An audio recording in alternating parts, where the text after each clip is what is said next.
O episódio que você ouve agora é uma produção da L Assessoria Podcast.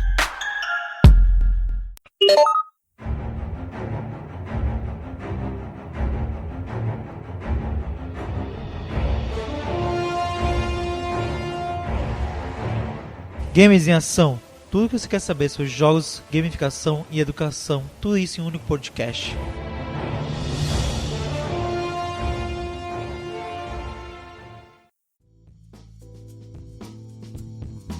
E agora vamos dar início ao nosso bate-papo sobre o jogo.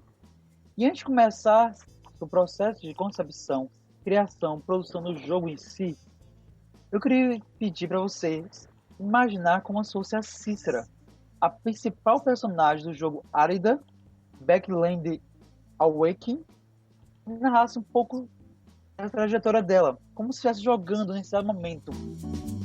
E na hora que eu mandar você parar, você para de vez. Massa, imagine aí que você está em um lugar que é muito claro, o céu é muito forte. Tem poucas nuvens no céu, o céu é muito azul, o sol muito forte, como eu já disse, vale a pena repetir isso algumas vezes. O cenário é seco, bastante seco, é bonito, é um lugar bonito de admirar, porém é muito seco, as plantas são bem específicas, meio espinhentas, meio ásperas, meio áridas, né? Leva aí o nome do jogo. Porém, é um cenário muito bonito, apesar disso tudo que eu estou lhe dizendo aqui. É um cenário colorido. São plantas que estão dentro desse bioma, que são bem específicas, plantas que a gente só encontra lá. E você vive nesse espaço, você gosta de ficar em regiões altas, porque você gosta de admirar o horizonte, você gosta de ver o quão belo esse horizonte é. Você tem o sonho de poder, em algum momento, explorar todas essas regiões, né? Conhecer esse mundo que é o sertão. Como eu falei, você está no sertão, então você vive com seu avô numa pequena vila, perto de uma região chamada de Uauá, no sertão da Bahia. Seu avô é um ex-vaqueiro bem idoso, que já requer muitos cuidados, e você, com seus 13 anos, faz as atividades diárias, né, relacionadas com o seu cotidiano. Então você tem que pegar água, encontrar água nas cacimbas ou em fontes alternativas, tipo mandacarus e coisas do tipo. Você precisa coletar os mantimentos diários para sobreviver, né, para fazer um pirão, pegar um umbu, botar uma armadilha para pegar um animal, pegar milho, mandioca, e interagir, né, com os outros elementos do cenário, com as outras pessoas que moram nessa vila. Pode ir parando, né? viu? Pronto, massa. Se deixar, eu vou falando tudo aqui o jogo todo. É bom que não conta spoiler. Exatamente, essa intenção. Vou contar só um pouquinho e deixar para vocês que estão ouvindo todos. Agora você já conheceu esse jogo e já sabe como é a introdução dele. Você pode comprar no Steam. O link dele para comprar vai estar no link da descrição. Eu vou deixar aqui para qualquer um de vocês conhecerem. Mais à frente vai falar um pouquinho mais, em todo o episódio vai falar sobre todo o jogo, mas mais à frente vai falar como você pode ir lá e comprar, como é o processo, fica mais fácil de entender. Mas tá no link da descrição do episódio, vai estar lá o link, beleza? Primeiramente, eu quero entender como surgiu essa ideia de criar um jogo sobre a realidade do sertão brasileiro. Então eu queria entender como foi o processo de concepção em si dessa ideia. Massa. Para contar a história do Árida, tem que voltar um pouco para contar a minha história pessoal e a minha história com relação de desenvolvimento de jogos, a minha relação com o desenvolvimento de jogos. E aí eu não posso deixar de falar de uma pessoa que é muito importante para o cenário de games aqui do estado e do Brasil inteiro, que é a Aline Alves, que eu acho que até teve um episódio com ela aqui uma vez, alguns episódios atrás. É uma pessoa que tem importância gigantesca assim, nessa área, nossa matriarca, né, dos games. E a minha formação original ela é em história, ela não é em games. Eu fui me qualificando para games depois. E as minhas primeiras oportunidades profissionais com jogos foi no grupo da professora Aline Alves, né, que agora está na UFMA, mas anteriormente era na UNEB. Isso foi em 2008, mais ou menos, 2007, 2008. Eu fui convidado para ser tester de um jogo que estava sendo desenvolvido. Foi o primeiro jogo lá no Comunidades, o Tríade, bastante tempo atrás. Assim, talvez para a gente não seja tanto tempo assim, porque são 13 anos, mas para a tecnologia é bastante tempo. Né? Então, muitas das ferramentas que a gente usa hoje, naquela época nem existiam, tipo Unity e coisas do tipo. Então era um cenário de desenvolvimento muito mais complexo, e eu entrei como inicialmente tester, depois eu entrei como pesquisador de conteúdo, já no Búzios, os Ecos da Liberdade, que é o segundo jogo do time, segundo grande jogo do time. E aí depois eu me encantei pela área como roteirista, depois como game designer, depois ela me deu a função de gerente de projeto. E lá eu trabalhava também com captação de recursos, né? Conseguir o dinheiro para viabilizar os projetos, além de trabalhar com desenvolvimento. E aí, em determinado momento, eu captei um recurso para poder desenvolver um novo jogo, e a gente já tinha esse perfil de fazer jogos lá voltados para espaço de aprendizagem, né, para educação.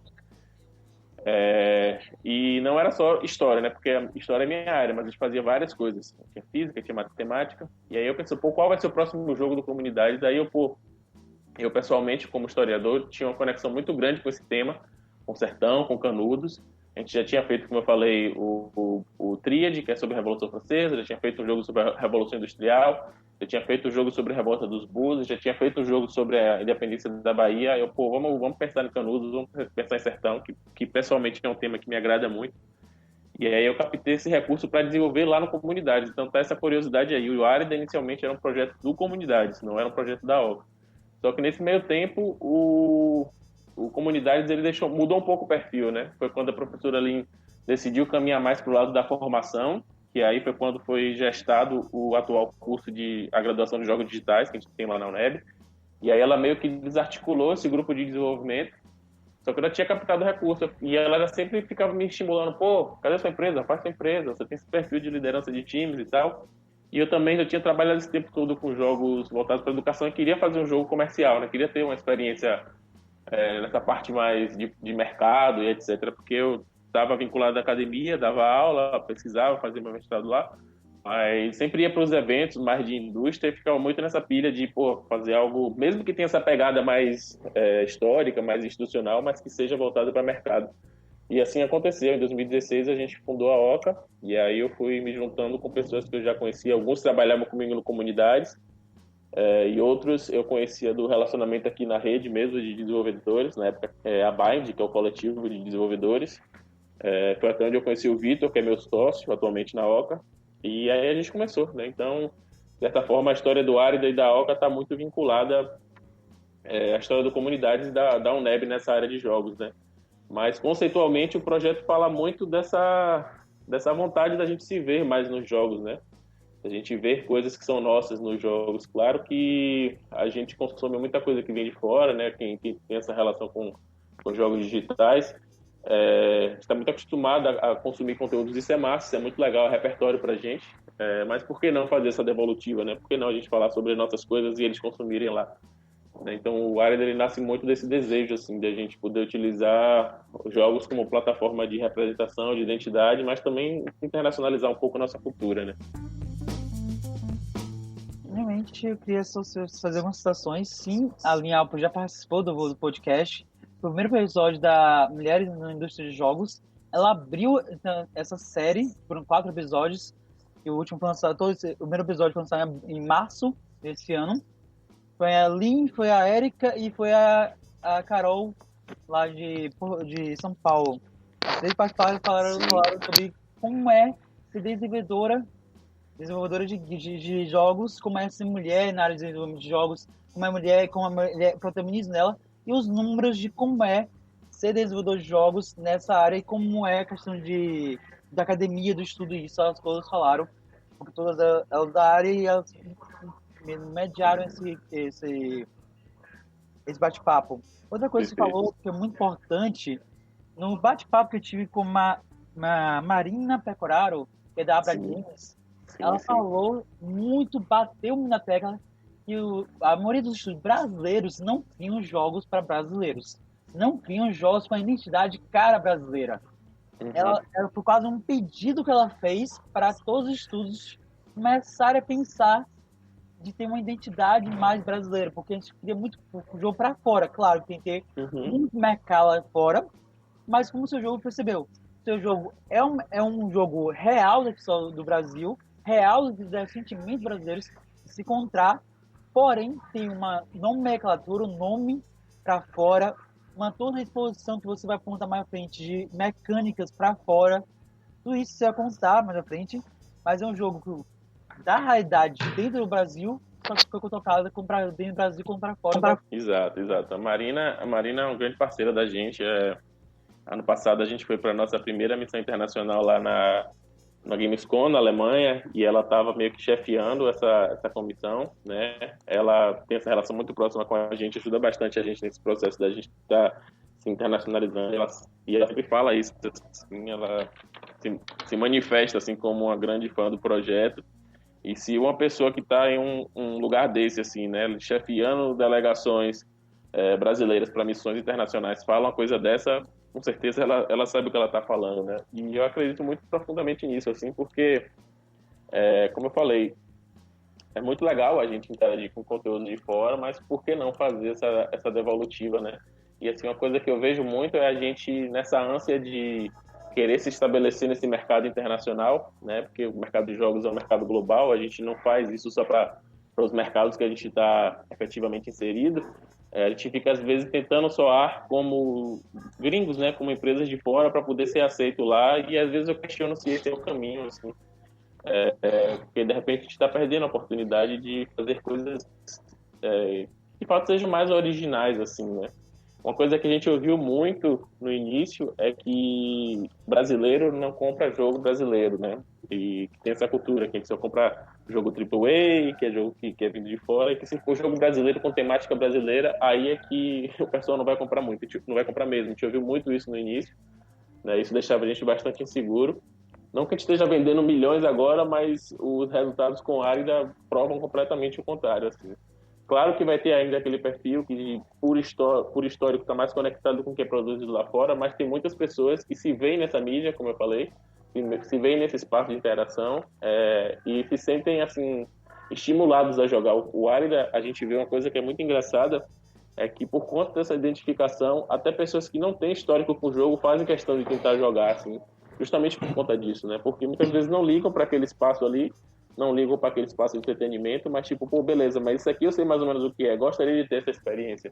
E a gente pensou muito nisso no próprio design do jogo, né? Como fazer o jogo que fosse divertido e desafiante para quem já é um gamer, por assim dizer, para quem já tem esse histórico, mas que também fosse acessível para quem tivesse essa vontade de ser despertada por conta desse elemento da identificação, da representatividade, né? E a gente tentou balancear isso no nosso game design.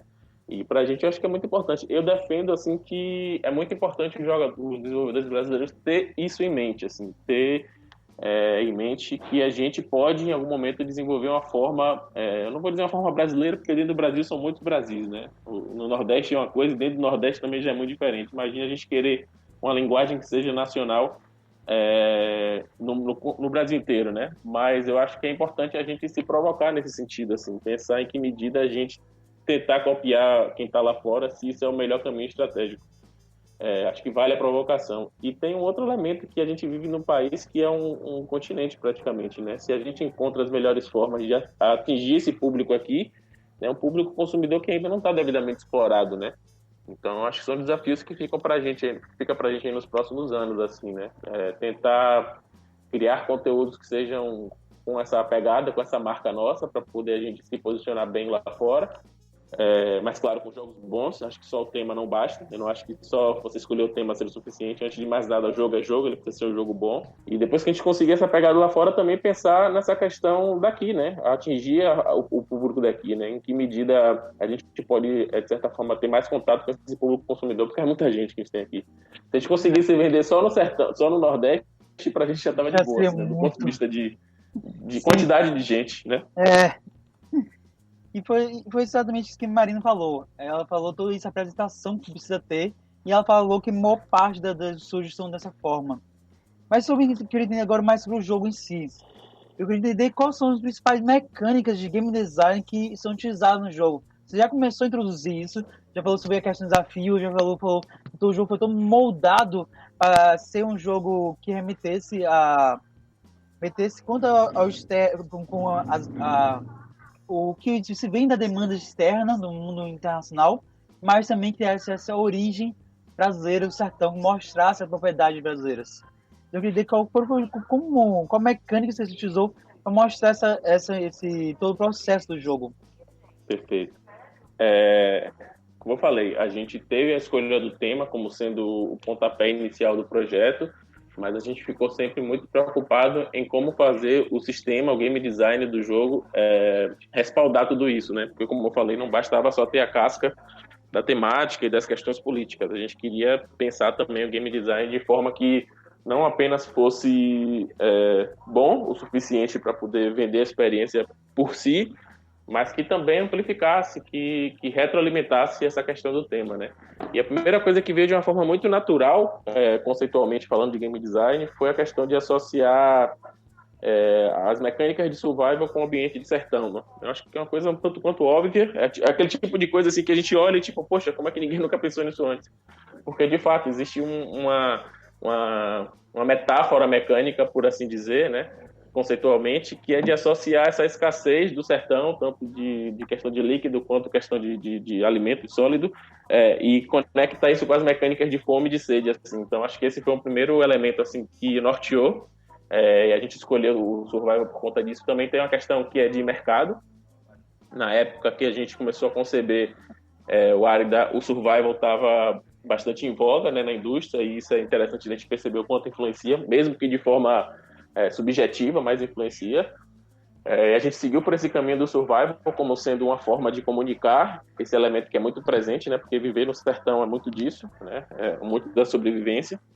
E aí depois a gente foi adicionando outras camadas, assim, a gente queria muito, de certa forma, quebrar o estereótipo do que é o sertão, né, enquanto lugar cinza, enquanto lugar bárbaro, inóspito.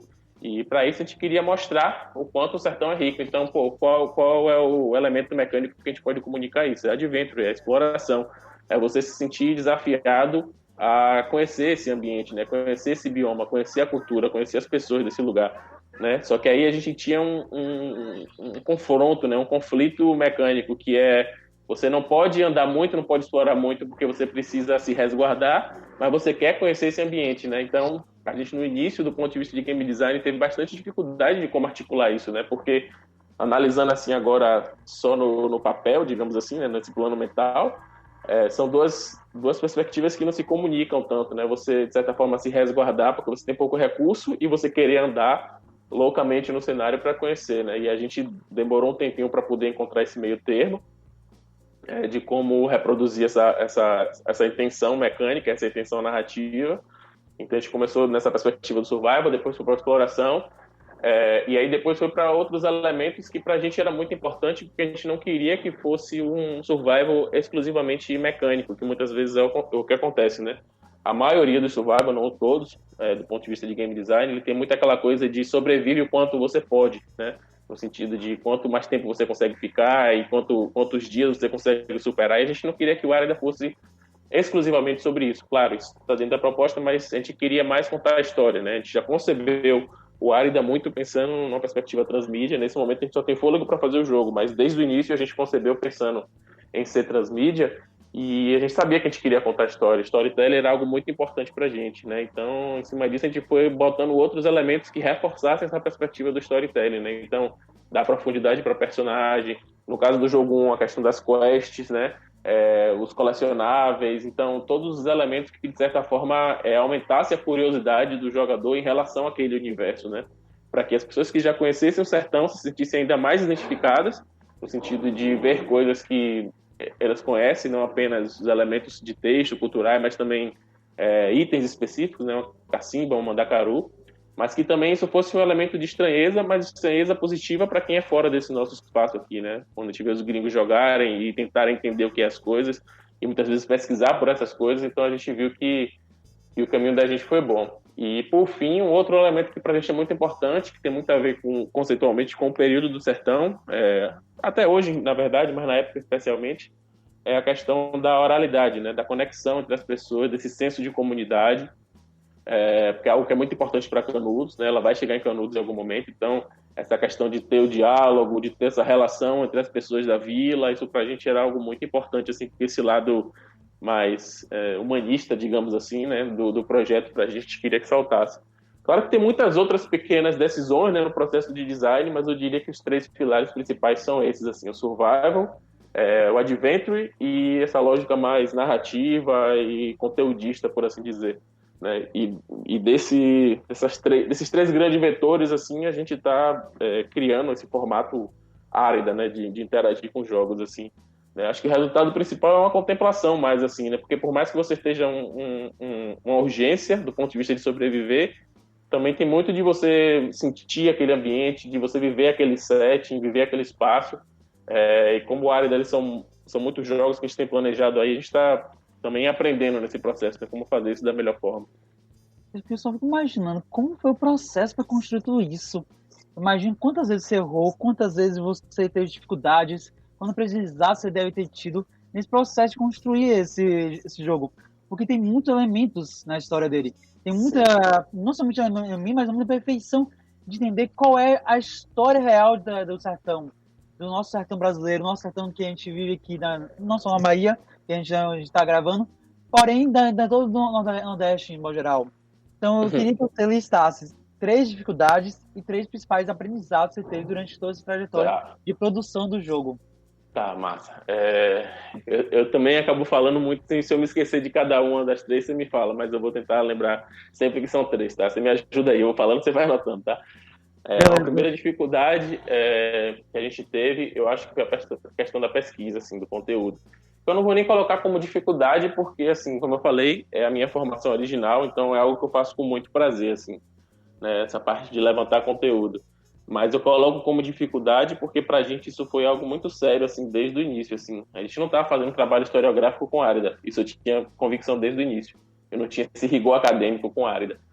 Mas, ao mesmo tempo, assim, eu via que, assim como eu e o resto da equipe bebeu muito de outras fontes para poder falar do Árida, fazer o Árida, eu imagino que o Árida, em algum momento, possa também ser uma fonte para outras pessoas, né, de pesquisa, de conhecimento desse espaço. Então, a gente encara isso com uma responsabilidade muito grande, assim. Então, a primeira dificuldade que eu colocaria, que na verdade foi um desafio muito bom, é a questão da pesquisa. E para isso a gente emergiu muito, emerge até hoje em conteúdo. Hoje eu tenho um membro do time que está me ajudando muito nisso, assim, que é o Gil, que é o tester da gente, é um aluno lá do curso de jogos. Que no primeiro jogo eu fiz isso muito sozinho e agora ele está me ajudando bastante nisso. Isso é muito importante, a primeira dificuldade.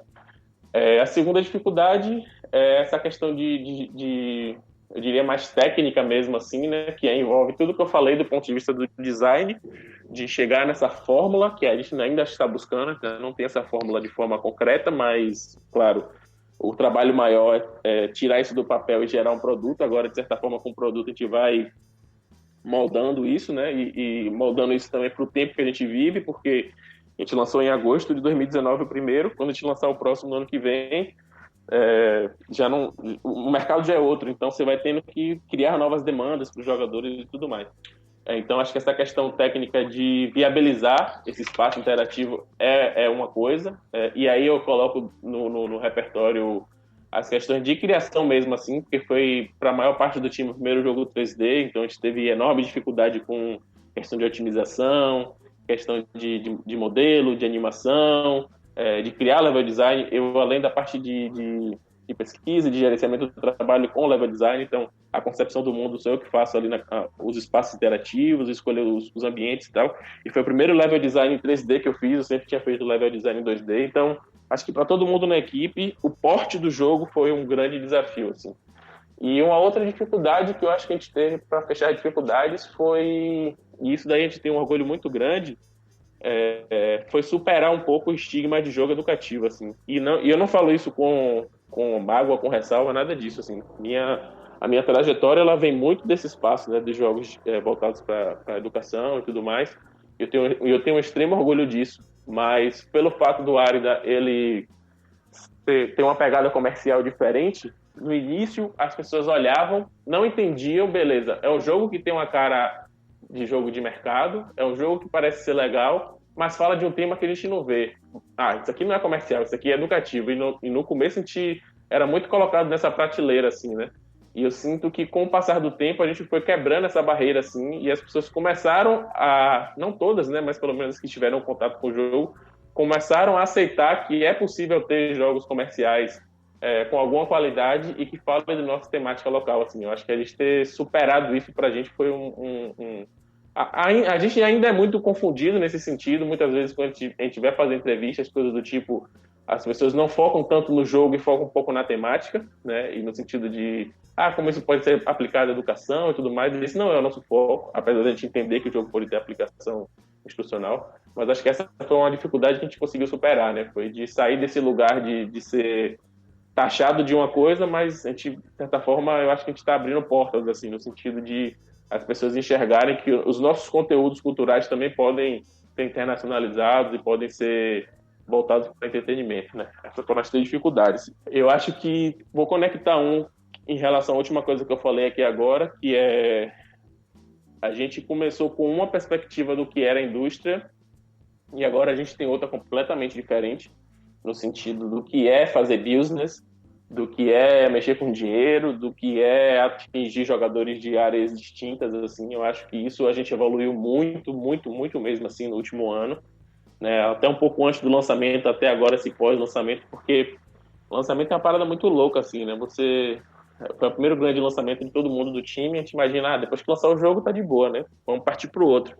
E até o fim do ano passado a gente estava ainda fazendo pós-lançamento, né? Fazendo update do jogo, corrigindo bug, etc. Mas mais do que isso, assim, pensando cada pequena escolha numa perspectiva comercial, né? Na perspectiva de como esse produto vai ser visto, assim, né? O Arid, ele é um projeto muito pessoal, assim, em várias camadas. Tem a minha perspectiva, mas eu acho que cada um que for falar que participou do Arid vai ter a sua perspectiva, que é muito pessoal no projeto. E eu acho que isso pode ser notado no jogo para quem jogou. Só que, ao mesmo tempo, combinar isso com a perspectiva comercial não é algo fácil, assim, né? Eu acho que a gente aprendeu muito nisso. Temos aprendizados técnicos também, né? Nós somos todos nós agora que participaram do projeto, mesmo que já saíram e estão em outros lugares. Eu acho que desenvolveram absurdamente, assim. A gente brinca que é tipo uma cápsula do tempo do Dragon Ball, assim. Tipo, esses 2 anos que a gente passou no Arid, a gente evoluiu muitíssimo, assim. Isso é ótimo. Eu acho que teve um aprendizado bom em várias camadas para todos os envolvidos. E um aprendizado... A última, deixa eu ver, tanta coisa, bicho. Deixa eu ver... eu acho que o estímulo de ver que... sim, é difícil fazer jogo para brasileiro. É difícil atingir esse mercado daqui, não apenas pela resistência, mas também porque é um nicho muito específico, assim, a gente ainda não tem dados tão concretos assim de onde as pessoas jogam mais, nem todo mundo tem confiança de comprar jogo na internet e tudo mais, mas eu acho que fica o aprendizado de que essa dificuldade é uma grande oportunidade também, assim, sabe? Eu acho que nos próximos anos, assim, se a gente conseguir criar estratégias para atingir mais esse público, boa parte dos nossos downloads é brasileiro, é quase dividido, mas eu diria que quase 60% é vendas no Brasil. Então, acho que esse é um aprendizado bom pra gente, né? Aprendizado de como cavucar mais, como entender melhor e atingir esse público brasileiro. Acho que foi algo que a gente aprendeu bastante, mas ainda tem muito para aprender porque o Brasil é muito grande.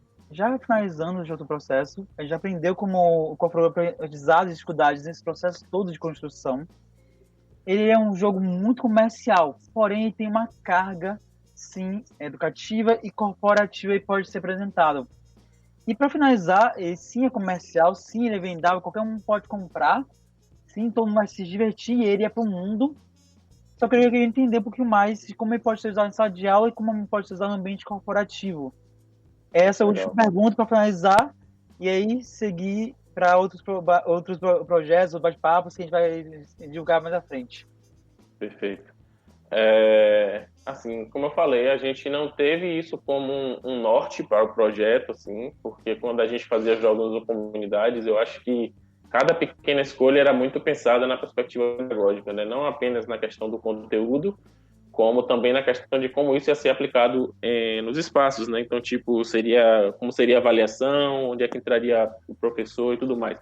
No nosso caso do Arid, a gente deixa isso um pouco mais aberto e deixa a temática do Sertão, de Canudos, mais como um ponto de partida para que ele possa ser trabalhado em espaços de aprendizagem diversos, assim, né? Então a gente conecta muito diretamente com a história, claro, né, por motivos óbvios, mas o jogo também tem uma pegada de geografia muito forte, assim, né, de poder discutir bioma, de um pouco da biologia também, na perspectiva do sertão e tudo mais. E a gente tem elementos que, para quem jogou, por exemplo, Valiant Hearts, que é um jogo que se passa, salvo engano, agora fiquei na dúvida, mas acho que é na Primeira Guerra, não tenho certeza, mas acho que é na Primeira Guerra, quase certeza, enfim. E ele tem essa parte assim, do gameplay, ser um gameplay extremamente comercial, mais voltado para a indústria, mais de entretenimento, mas ele tem muitos conteúdos assim, que são mais formais, digamos assim, que conectam o jogo com entre aspas, história real que aconteceu, né? E a gente tenta fazer muito isso no Árida, assim, tipo, a gente insere esse universo ficcional do Árida, insere esses personagens ficcionais, apesar do que fica spoilers de que virão personagens da história real a partir desse segundo já. Mas aí a gente tenta muito conectar essa história que a gente conta no Árida com elementos que aconteceram mesmo na história, entre aspas, real, assim. Então, essa é uma das estratégias que a gente tem. Mas, assim, eu devo confessar que a gente, enquanto a Oca, enquanto desenvolvedores do Árida, não temos, assim, um planejamento fechado de orientações pedagógicas de como trabalhar o Árida. A gente trabalha muito em parceria, assim, com os professores que buscam a gente, assim. E essa é uma demanda que é bastante orgânica, assim, é bem legal de ver que muitos professores mandam mensagem pra gente, perguntando qual a classificação do jogo, como é que acha que pode trabalhar, e a gente discute isso. Isso está no nosso radar, de em algum momento isso ser um esforço institucional mesmo, a gente pensar como fazer isso de forma mais concreta, mas é aquilo, né? Projeto grande, equipe pequena, a gente precisa nesse momento escolher quais são as batalhas que a gente vai enfrentar, mas isso está no nosso radar, porque a gente foca em entretenimento, mas a gente nunca exclui o potencial institucional do projeto. Isso é incrível, a gente conheceu todas as partes do jogo em si, então eu agradecer por todo esse bate-papo, e agora eu vou perguntar para você, divulgar o segundo projeto, o segundo jogo, Árida, e você falou um pouquinho, mas só pode divulgar quando vai ser pretende, tudo mais com esse lançamento, se tiver data, tudo isso. Pode esse momento para você divulgar seus projetos. Perfeito, massa. Como a gente já falou aí, o primeiro Árida, o Backlands Awakening, está disponível na Steam, na nuvem. Inclusive, eu não sei quando vai ser o podcast, imagino que não hoje mais a gente está gravando, mas nesse momento está em promoção lá na nuvem, por 85% de desconto, né, por esse momento todo que a gente está vivendo de quarentena e tudo mais, mas a gente vai fazer mais ações, né, giveaways e coisas do tipo, a gente quer fazer ainda para poder, de certa forma, contribuir nesse momento que a gente está vivendo ainda, está todo mundo isolado, né? Sabe que ficar em casa o tempo todo e jogar videogame é um privilégio para poucos, mas ainda assim a gente quer fazer a nossa parte, então o jogo está lá disponível, bem baratinho, bastante acessível, assim, é um jogo curto, mas acho que é uma experiência assim, que eu acho que para quem for disposto a emergir vai sentir que é uma certa provocação ao que os jogos podem ser, né? Então a gente pede esse suporte aí, quem já tem, compra para poder dar para outras pessoas para conhecer e tudo mais, porque a gente desenvolver a nossa indústria é a responsabilidade de todo mundo, né? Que às vezes foca muito no desenvolvedor, mas eu acho que o jogador também tem uma grande responsabilidade, a imprensa também tem uma grande responsabilidade, acho que todo mundo ganha com isso. Né? E o segundo a gente já está desenvolvendo. Sim, e o Árida 1 ainda vai estar para consoles no segundo semestre. No segundo semestre já vai estar nos consoles, nos 3.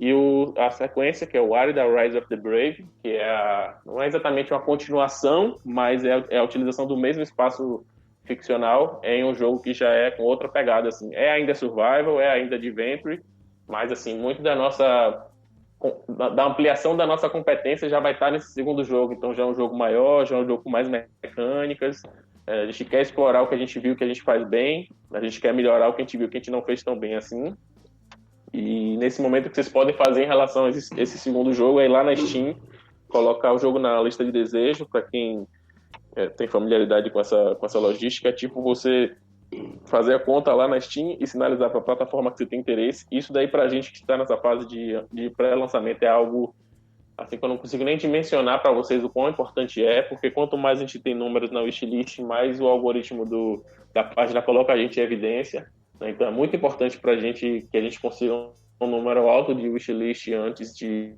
lançar o jogo, então vocês podem ajudar a gente nisso. E agora a gente vai começar uma sequência de compartilhar mais. Agora que a gente está, como eu falei, mudando mais a chave do 1 para o 2, a gente vai começar uma sequência de compartilhar mais coisas sobre esse processo de desenvolvimento. Então, lá no nosso Discord, a gente vai estar compartilhando versões do jogo para a galera testar e tudo mais. Então, a gente pede que as pessoas se aproximem, assim, para que a gente possa construir essa história juntos, assim, né? Assim como no Árida 1 muita gente participou diretamente, inclusive, muita gente tem função direta no jogo, assim, tipo, pessoas que eram da nossa comunidade, tinha um cara lá chamado Trovador,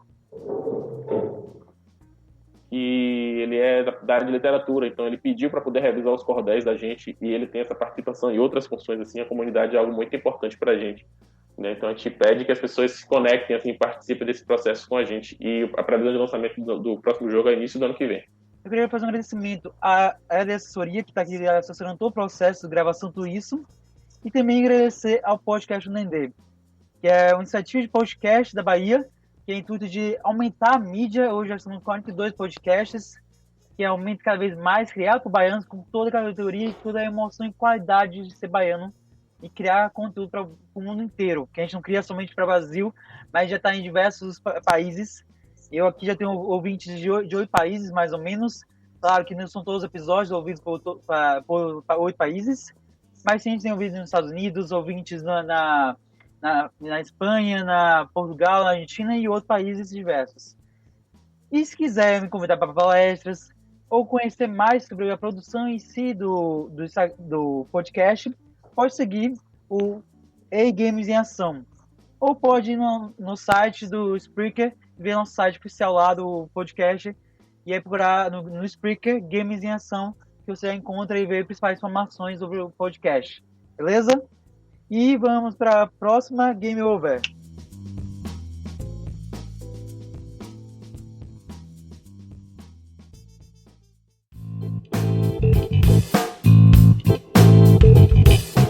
Faltam muito poucos dias para o Seminário Online de Jogos de Gamificação, que irá começar no dia 16 do 6, 16 de junho, e vai até o dia 20 de junho. Esse evento é incrível, com 11 palestras sobre a área de jogos, gamificação e recreação, totalmente gratuito para todos vocês. Já está muito próximo de acontecer. E todas as informações já estão no site. Todos os palestrantes, todas as palestras, todos os temas das palestras. Se você quiser conhecer todos os palestrantes e também quiser conhecer os temas de todas as palestras, podem ir lá no site oficial, que é Seminário Online de Jogos.com.br. E lá vai estar todas as informações sobre o seminário e vocês conhecerem mais. E Game Over!